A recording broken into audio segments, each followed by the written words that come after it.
I'm going to give you a quick read on our experience in public safety and share some examples with you and share some opinions on how to build and scale this, and invite you to come learn more, either by visiting us or checking out our website. I am, quick introduction, I'm the CEO of CAPE. CAPE's a software company that's all about making commercially available off-the-shelf drones easy to use by operational teams. I do not come from the drone industry. You know, I started building the largest cellular networks in the world back in the 80s, built large streaming systems for cable TV industry. When I got introduced to CAPE technology, I hadn't seen anything this cool in a long time. And I saw applications for how to make drones operational on an every day, not once a month, not 3 times a week, but every day, many hours a day, 24 hours a day in this technology. And I won't focus on CAPE technology so much during this presentation because I really want to talk about what we've learned about drone programs from working with public safety, which I would say is the most active vertical that we work in. And I would also say, I believe it has the greatest support overall in the industry for scaling, truly scaling into major usage. So I want to start with a video because videos are cool, and and that's why I was working on my sound there. This is actually published by one of our customers. This customer uses drones as first responder. Literally, they launch drones before the CAD operator has entered all the details into CAD. And this is an example of one of their calls that they worked on. Police, 911 emergency. Yes, sir, I want to report domestic violence. And are you involved or are you witnessing this? No. Okay, what exactly is happening? A male and female, and one is in the motorcycle, and they're just, I don't know, they're just going to hit each other with a car or something, I don't know. You said trying to hit each other with a car? Yeah, and the other one with the motorcycle. Just in a police car over here. US photo, we're on the PD. It's a white sedan, Hyundai Elantra, and white motorcycle. US one continuing eastbound on Parkway. Yeah, motorcycle is on the sidewalk. The white vehicle is continuing eastbound? Near miss there. The background on this pursuit were no patrol cars were There's available. southbound 4th Avenue at the from time. Parkway. It was called in as a domestic violence. Alright, westbound G. The sedan is still pursuing the motorcyclist. Sedan is pursuing the motorcycle. 10-4. Is there any that can brake? This drone is being controlled. We need a unit code. It looks like the sedan is trying to ram the motorcyclist. They're pulling in behind the business.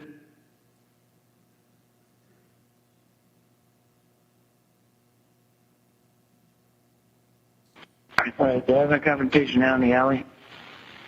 In an alley, G Street, in a 415. 341, can you start for the west side? Right, suspect vehicle is going to be a white Hyundai Elantra 4-door. Looks like a white or Hispanic male driver. Still in the confrontation in the alleyway. South Alley, 5G, 10-4, still in the 415. 13 in route code. That's Sandyville. All right, sedan's ramming the motorcycle. Motorcyclist is he is away from the bike.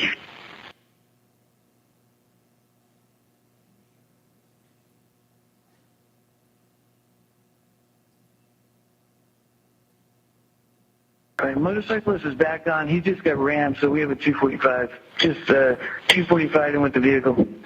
10-4, should we stage medics? Staging medics, 10-4.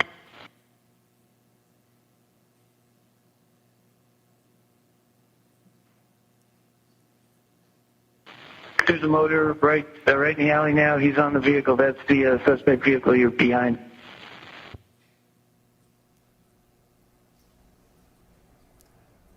So I'll I'll move on from here. So you can see in real time, the first patrol officer arrived around 10 minutes.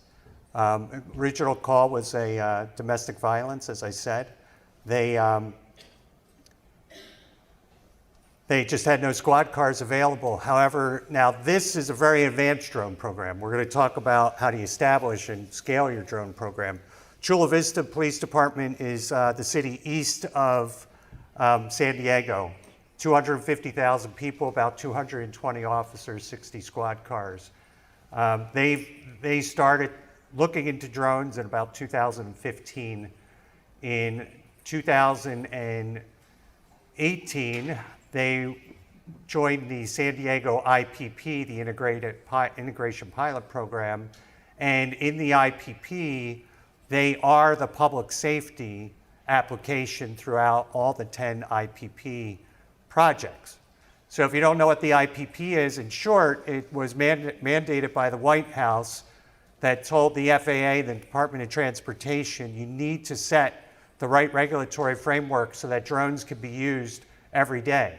The San Diego IPP is the largest.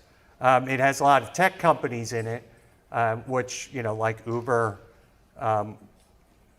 Qualcomm, Intel, companies like that involved in it. But little known to most people, more missions by far are flown by the police department by any of those others, right? So I love when we read our drone news updates about the next burrito that's been served somewhere. The reality is Chula Vista is flying 25 plus missions a day to get out and be the first responder with their drones. That's a pretty advanced drone program, and it took some real investment and some foresight. But we've learned a lot by working with them and with our other customers, and some of that we've boiled down into really 9 steps. You definitely, like anything, I think I've seen a lot of technology get adopted because the technology's cool and then you figure out how to use it. I'll tell you, there's plenty of technology available for drones today. I would argue to do almost anything you want to do with drones. I think what's missing is people sitting back with their operational hats on, not with their pilot thumbs out, but with their operational hats on saying, but this is what I really want to do. How can I do this? How do I assemble a solution to do that? So start by defining your goals, your desired outcomes, key performance indicators, and determine your use cases, right? Drone as first responder might not be the right thing for you. It might be the right thing for you, right? It might be the right thing for one area of your city, but not for your whole portion of your city. Secure your certificate of authorization. The COA is a special tool that cities have, right? And you can do so much more with the COA, and the FAA wants to see public safety using drones more. They literally do. That go get your COA and do it right. And actually, Chula Vista and others are really laying some groundwork for some interesting rights that you get as public safety. Get your community on board. And I'm going to dive into each one of these in some detail. But, you read about LA getting shut down on their drone program because of citizen outcry on it, right? There's a lot of customers I go into that they've been reporting on their drone program so publicly that now at city council meetings, people are saying, why isn't there a drone in my neighborhood? Why aren't we doing more with drones, right? By making that investment up front and saying, hey, we're going to have a drone program, then you start to get people interested. Select your hardware. Much like smartphones, Wi-Fi access points, TVs, the hardware is evolving quickly. And I can give you some tips on it, but you need to know what your use case is and how you want to use that hardware. But there is plenty of good hardware out there. I think you saw recently that Cape made an announcement that listening to our customers and our tech partners, that they really wanted local hardware. Hardware from companies that, were from their country or countries they trusted. So, we're now putting all the made in USA drones that want to partner with Cape are coming out Cape enabled day one. If you stop by our booth, you'll see Skydio and Impossible Aerospace are there, and you can expect more to come out. That's your job to select the hardware. I don't build hardware. I give you the software capability so that you can integrate this into whatever operations you have. Select your software and integrate with existing systems. I think if you really know your goals, you know what your systems are, I think you should plan day one. It's not that hard, right? Yeah, I'm a technologist, but it's not that hard. You use computer-aided dispatch. Why not integrate CAD into your drone program, right? You have a records management system. Why are you not automatically uploading your video into your records management system? You know, just go talk to your IT person, have them talk to your technology provider. It's all doable, folks. This is not stuff that needs to be invented. You just have to make the request. But make certain you have the right software stack. Obviously, I believe CAPE has valuable software. I can tell you about other partners who have valuable software as well. Train your team. Obviously, you know, you can train your team, but only train your team when you know how you're going to use it, right? I've seen a lot of sworn officers flying drones, and with all due respect to the sworn officers in the room who like to fly drones, that's overkill. You know, you don't need sworn officers flying drones. Why not go hire some gamers who like to fly drones, pay them appropriately, and put the sworn officer somewhere where they can fly the drone like that person flew the drone in that pursuit video. That was a sworn officer who was pulling desk duty, flying a drone from a standard laptop, using a mouse and one finger to do that whole pursuit. He did the whole pursuit with a mouse and one finger. He was also the voice on the radio because he was calling out to, you know, communicating both with CAD and with the dispatch and with the team, responding team. So now a sworn officer actually has the hands and, you know, the other attention that he or she can use to contribute to that incident, actually clear the call in some cases, right? So train them for the right thing is my point. I should also say resource with the right people. Do your initial rollout because you're going to learn a lot. You know, you can't assume that you could go from step 1 to step 10. Look, I would love for every city to be able to do drone as first responder, right? There's no question about it. I think it would change the effectiveness of everything we do in law enforcement and in fire safety. But you can't start there. You're not going to get the funding, right? You know, you're not going to have the citizen support. But by starting something and publishing what you do, then you'll start to garner that support. And then all of a sudden the mayor and the city manager, you know, and the police foundation or the fire foundation are your friends. And they're asking how they can contribute to your program rather than being barriers to your program. Monitor and publish. You know, I kind of just hit on that. Be loud and be proud about what you do. Show your citizens what you do, right? The more secret you are about it, the less support you get. You're doing good, right? You really are. So why not publish the good that you're doing? I really applaud our customers who have published their results out there. And then continuously plan and expand. You know, you're upgrading, you know, in your personal life, you're upgrading your cell phones and your cell phone plans, and you're, you know, downloading a new app and trying things out, and it's moving so fast, right?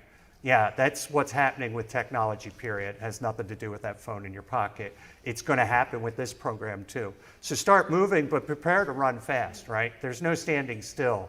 If you want to get started, know that you're going to have to keep pace with technology and with what you learn operationally. There's a lot to be learned.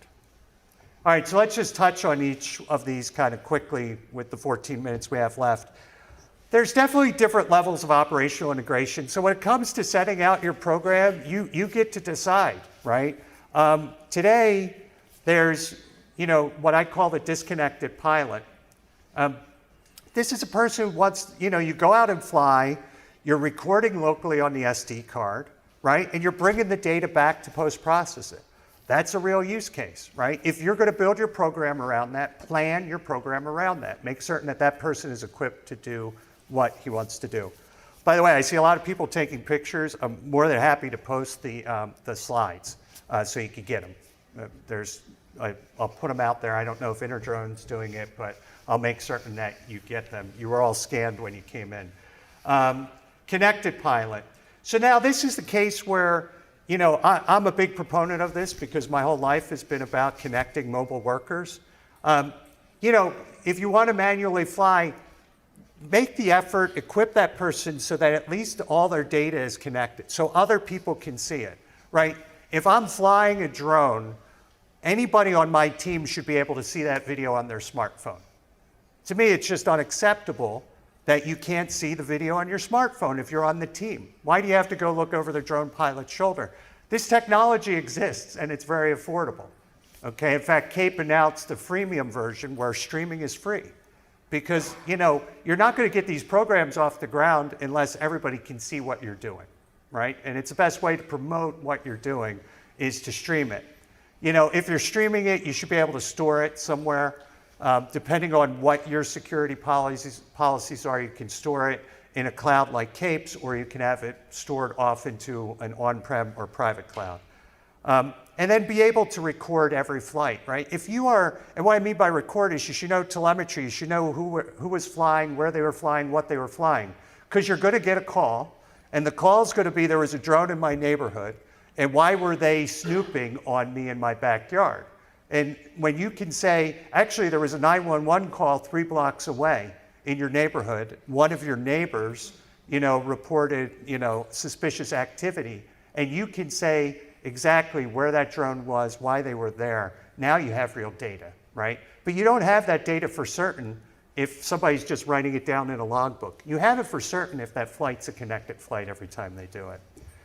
Remote operations is another step up. Honestly, this is where CAPE has intellectual property. We have patents on this. You know, the ability to fly a drone over the internet is a whole nother scale, right? Now, an officer in the field who might be, say he's a sheriff off by himself and there's no support anywhere around, he wants to put a drone up. He puts a drone up. Now he's got a drone up. He has an aerial view right to his phone, right? It's hovering overhead, but the feed is being fed back to Watch Command. An alert goes off back at Watch Command. Another officer can help out. Another officer could actually control that drone and maybe fly around back, look in the back window, right? Officer could see someone leaving the scene, could pursue that, whereas the officer on foot might not have the benefit of any of that. You in law enforcement know better than me, but I've been amazed by the videos. Patrol cars pull up to the front of the house. Everybody goes out the back door. You can't see what's going on behind the house, right, when you're on the ground. So remote operations is really the ability to have a third party jump in and take control of that drone. And then command center is when you really integrate it, right? And I would say Chula Vista is not even at command center yet. But they are bringing in partners. You know, they have Motorola CAD, they have Axon evidence management, they have Genetech video management, right? They're bringing their partners in and saying, this video needs to be fed into my standard systems, right? So these are the levels of integration that we see, operational integration. I talked briefly about the integrated pilot program. The thing I would encourage you to do is to look up what Chula Vista is doing in law enforcement for the integrated pilot program, because you get to draft off of that, all right? So Chula Vista is being awarded COAs that other pilots don't get. The FAA will grant you those same rights. They have said that they will grant to law enforcement the same rights that they will grant to Chula Vista for those programs, right? So they're laying the foundation so that you can piggyback off of that. If you want to read more about that, check out our website. One of the major wins that will help with the economics of your program is that the FAA awarded a public safety COA that said you could fly up to 3 nautical miles from launch point as long as you had visual awareness of the airspace, right? So this means you're flying from a rooftop or a high point in town, and you can see at least 3 miles. And these are the same as visual flight rules for private aircraft. So you now could take a drone as much as 3 miles away. Now, I'll be honest with you, technologically, it's a stretch for the drones to get 3 miles out, either for battery life or for wireless connectivity. However, that is being better and better. They're flying over 2 nautical miles now from a launch point With 2 launch points, 3 nautical miles of flight, you can cover over 50 square miles with a couple of drones, right? That's it. It's a big surface area to cover and it's worthy of dedicating a pilot to that. Again, I would say research this if you're interested. It's a COA that you could get to. The FAA will grant it. In regards to, getting out in front of public, we had an independent entity do a survey on public support. I would say don't be shy. The public support is there if you tell them what you're doing. It's not about surveillance, it's about incident response, right? It's about responding to emergencies, it's about helping people. These statistics show that citizens want law enforcement to have the latest technology, right? They support the concept of the use of drones. They just want to know what we're doing with them. It's early, but even in these days where most people don't know much about drones and are suspicious, greater than 50% say they would get behind drones in their community. I think these numbers are going to change radically, with some of the results that we're seeing in real life. So software. Warning, I am a software guy, so this is my life. So there's more material on this than I'll cover. Practically, you should be flying software that gives you flight safety. There's 2 types of drone pilots. Those who say they've never crashed in drone, and those who lie about having crashed in drone. At some point, you manually will do something to a drone. It might not be fatal, but you'll do something. I'm a Part 107 pilot, and yes, I have crashed a drone. It's going to happen. There's plenty of good software to take those mistakes out of it. Why would we land or take off a drone manually when you can do it automatically most of the time, right? There should be geofencing. The new drones have computer vision that have built-in collision avoidance. Let's take the human error out of this. So flight safety, live streaming, if you want your program to go anywhere, you have to publish what you do, right? So if you're live streaming now, your team members will see the value in it. They won't think of you as the drone nerd who's pushing drones into their organization. They'll think of you as the guy who can get them a live aerial feed now on their phone. That's it. That's game changing. Remote operations is the ability to fly a drone remotely. You got to try it. Stop by the booth, see what it's like. When you now can have, any level of tech in the field, it doesn't have to be a sworn officer, who can put a drone up for you, and you can have someone who's knowledgeable in control of that drone, capturing data, aiding in the response to that incident. It's a huge difference. Data and team management, if you're doing a connected operation, the data is available. You know what your team's up to, you know how your fleet's being used. So do it connected and make certain you have some software so that you can manage that. And then interfaces, I hit on this earlier. You have existing software systems that you use today. You probably have the CAD app on your phone. Just say, day one, I'm going to figure out how to get that data from that system to this system and make it work. There's no reason that you have to be off in a corner as the drone team, when you can be mainstreamed with the rest of it. With 4 minutes left, I'm going to skip the architecture diagram and tell you that it's very easy to do. Because you have 4G programs typically in your as part of what you do on a normal basis. The drone capability, CAPE is integrating with drones on a regular basis, and the cloud connectivity is so easy to do. You'd be surprised how quick you could get this set up. Most of our customers download the app and set it up themselves, watching a couple videos. But we're here to support you, and again, please stop by the booth to see it. Always like to end on some fun things because I am a technologist. When you're talking about expanding capabilities, one reason I love tech is that I've just watched it accelerate and accelerate and accelerate, and you all see it every day too.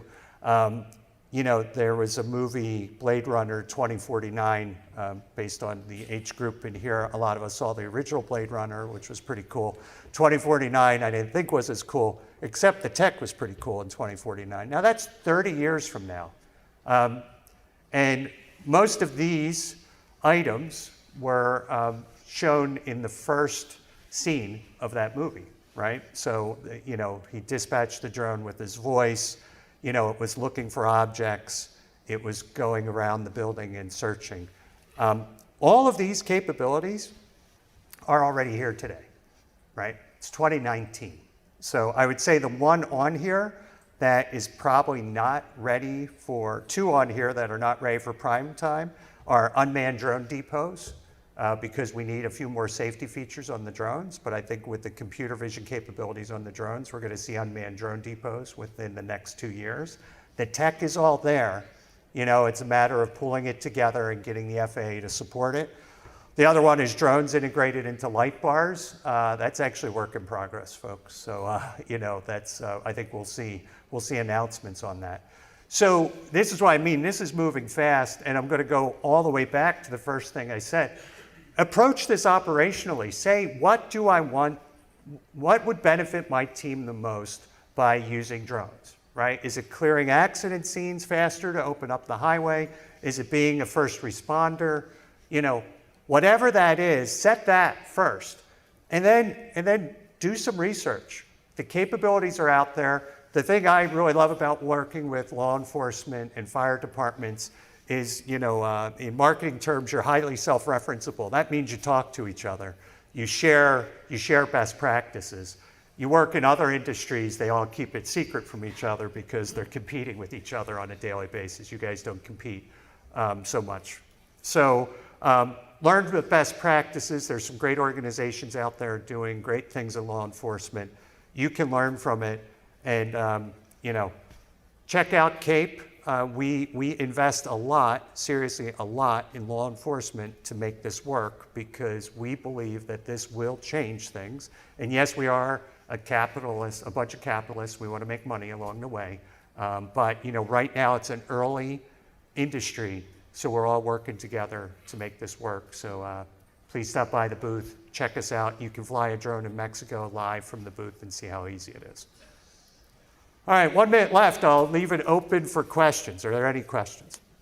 Yeah, so the question is really one of evidence, right? It's, is after you use this and then the information has to be really put into evidence. So today, there's a few best practices. One is simply take the SD card off the drone, right? Because there's a physical card. Most agencies will just go log that into evidence. I think that's way too manual. None of us in this room remove SD cards from our phones anymore for that purpose. With the right software, you can record it live and you can move that. You can feed that right into your evidence management system if you wanted to, either manually from a computer or, just via a live interface. Same thing with photographs. Photographs can also be moved. So it's really, this is where I say set up your program early. Like in your program, say, we know we're going to have evidence. How are we going to handle evidence, right? But get the IT guys to do a little work. It's not that hard. It's really not that hard. It's not that hard, guys. It's really not that hard. So, and look, I've worked with a lot of these large technology firms for years. They get it, and they're starting to invest now too, right? But we're early industry, so it takes early adopters like us to make those investments happen. Yes? Any crashes? We've had no crashes reported with CAPE software and control. So